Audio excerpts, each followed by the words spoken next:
You are a movie star. Yeah. Yes, I should be doing star. movies. Yeah. But And the Lat Pack, you know Lat Pack? Rat Pack? Rat Pack, Oh, yes, Rat please.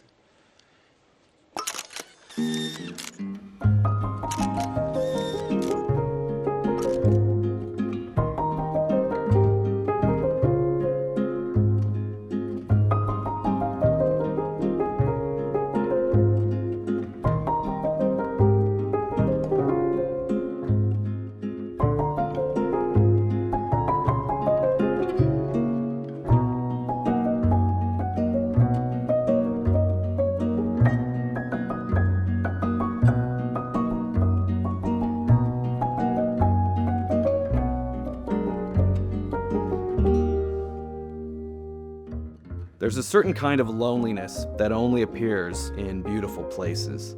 You've maybe felt it in a hotel room in a city you're visiting for the first time, or in a small cafe you've never dined in before. Not the loneliness of isolation, but the loneliness of disconnection, when you're surrounded by noise, light, language, movement, and still feel like you're drifting silently through it all. In 2003, Sofia Coppola captured that feeling with remarkable intimacy in her Oscar-winning film, Lost in Translation. A quiet, neon-soaked meditation on time, identity, and the strange comfort of finding one person who understands you, even if only for a moment. Tonight, on the Film History Network, we're stepping into Tokyo's glowing midnight to explore one of the most cinempathetic films of the 21st century. And before we go any further, what was that word again? Cinempathetic? It's an idea we're expanding on here at Film History Network that essentially means the emotional understanding of life through cinema. The belief that movies don't just entertain us, but they feel for us, remember for us, and help us recognize ourselves in the stories of others. It's the moment when the screen stops being a screen and becomes a mirror, a murmur, a companion. Let's discuss this idea further, and Lost in Translation is a perfect film to use as an example.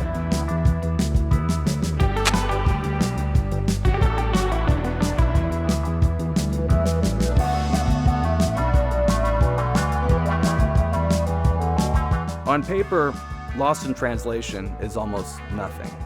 This is a film about moods, not plot. An aging movie star in Tokyo to shoot a whiskey commercial. A young woman adrift while her photographer husband works. They meet in a hotel, spend a few days exploring the city together, and then say goodbye. That's it. No traditional conflict, no sweeping climax, no tidy resolution. And yet the emotional resonance is enormous. This is because Coppola isn't telling a story in the classical sense. She's capturing a state of being, like Antonioni, like Wong Kar-wai, like the drifting inner monologues of French New Wave cinema. Lost in Translation lives in silences, glances, and pauses. It's cinema as atmosphere, cinema as memory, cinema as feeling, and that places it firmly inside the emotional territory of the concept of cinempathetic cinema. Films that don't just entertain, they understand you back. By 2003, Sofia Coppola had already rocked Hollywood with her film The Virgin Suicides, but Lost in Translation was something else entirely. Smaller, more personal, almost whispered. Shot on location in Tokyo with a tiny crew, often stealing moments in real streets, real bars, the film feels less like a production and more like a private diary accidentally projected on a screen. I saw it in 2003 on a plane, actually. I was 18, and I thought I was watching a documentary at first. Coppola's filmmaking language is deceptively simple. Long takes that let the emotion breathe. Natural light that feels like memory. Pop songs used not as soundtrack, but as emotional narration. Spaces, hotel rooms, elevators, city streets that reflect inner psychology. Tokyo becomes more than just a setting. It becomes a metaphor for alienation. A city dazzling and incomprehensible. Beautiful, but impossible to fully enter or understand. Exactly how Bill Murray's Bob and Scarlett Johansson's Charlotte feel inside their own lives.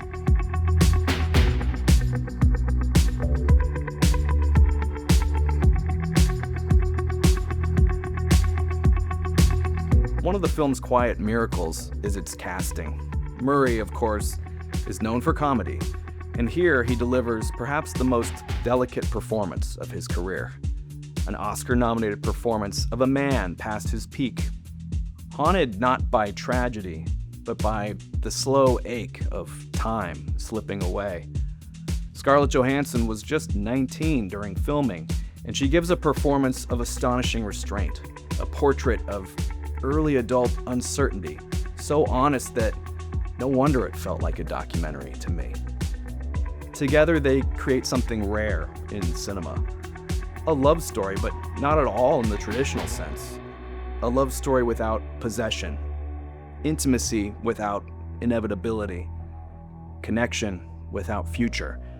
Their relationship exists only in a brief suspended moment, like a memory you already know you'll miss while it's happening, like a loved one passed on who shows up in a dream and you know you're dreaming.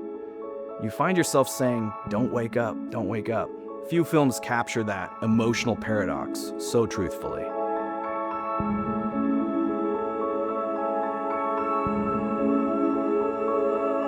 Visually, Lost in Translation sits at a crossroads of film history. You can feel the urban melancholy of Blade Runner, but here it's softened into poetry. There's the romantic drifting of Wong Kar-wai's In the Mood for Love, the observational quiet of Jim Jarmusch, the diary-like intimacy of European art cinema, Goddard maybe.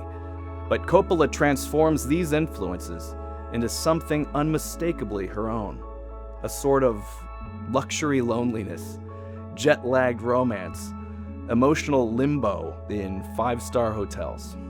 It's modern alienation wrapped in silk and neon, and for an early 2000s audience standing at the edge of globalization, digital life, social media, and emotional distance, the film feels eerily prophetic. And before we return to the quiet ache of Lost in Translation, we step into one of the film's most iconic cultural moments. For relaxing times, make it Centauri time.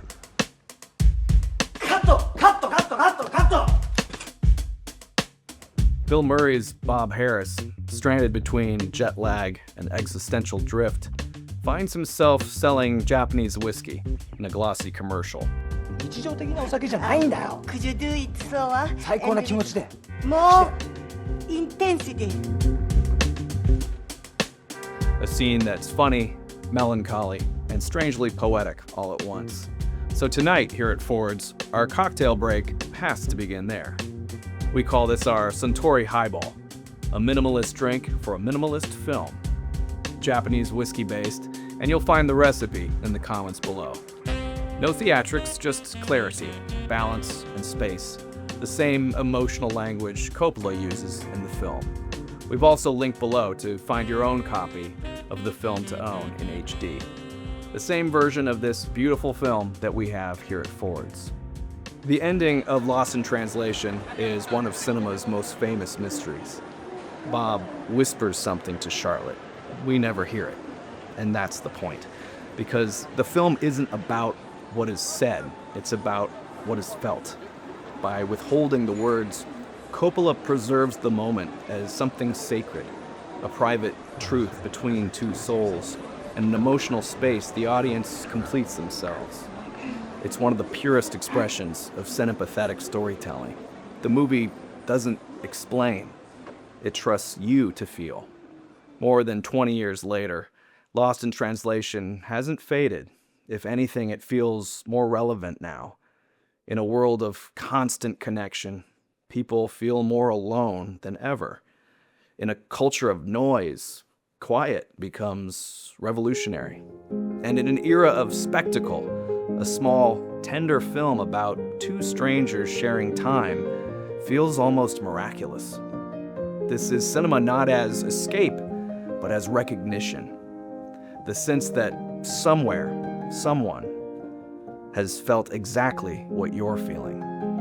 And for a moment, you're not alone. I'm Matthew Charles Hall, and thanks for watching the Film History Network, where films aren't just watched, they're experienced. We'll see you next time.